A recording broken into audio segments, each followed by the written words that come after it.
You want to talk about subtly putting a little bit of lore into Blackout? Do I? You mentioned yesterday that like, hey, we got like 2 to 3 threads in here. We'll see which one picks up. You want to just talk about that process of even coming up with the idea of needing lore for a battle royale? Boy, do I ever! But I'm gonna let Dan go first. Unless you...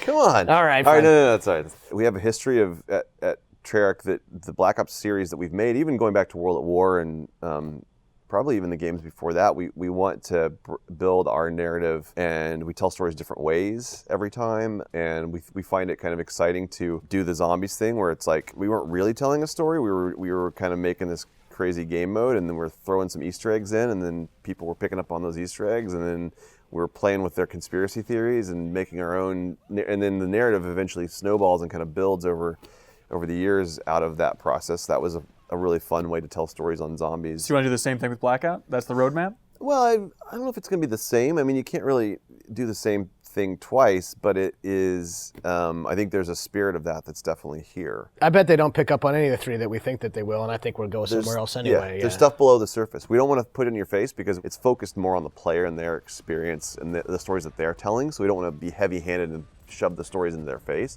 But it's the same way that kind of that zombies vibe was, where there is story below the surface and you can go and pick the pieces up and kind of pick up on those clues. So you're like A/B testing lore. If you want to boil it down to that, yeah. Here's what's interesting about this. I mean, I'm a systems game maker, right? I make system games. I don't even know how to make games that are narratively based. I've never made a narratively based game, right? I've been doing multiplayer and system-driven games my entire career. There are 2 ways to do narrative, right? There's the one way is kind of like what we do. Well, it is not kind of. It is what we do with multiplayer.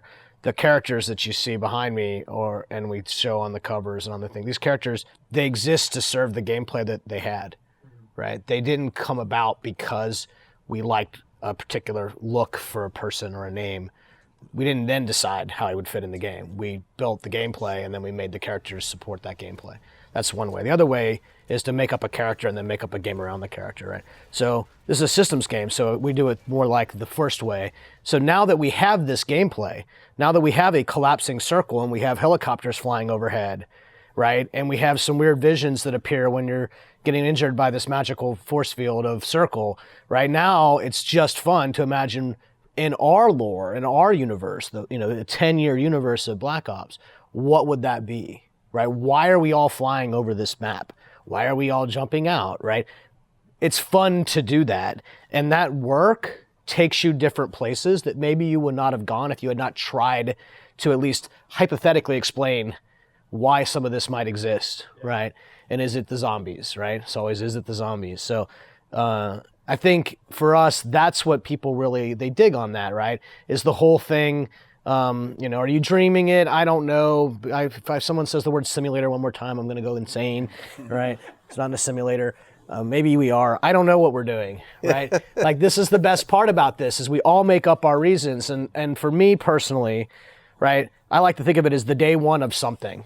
It's the day one of the war. It's the day one of the outbreak. It's the day one of whatever it is that's causing all this chaos.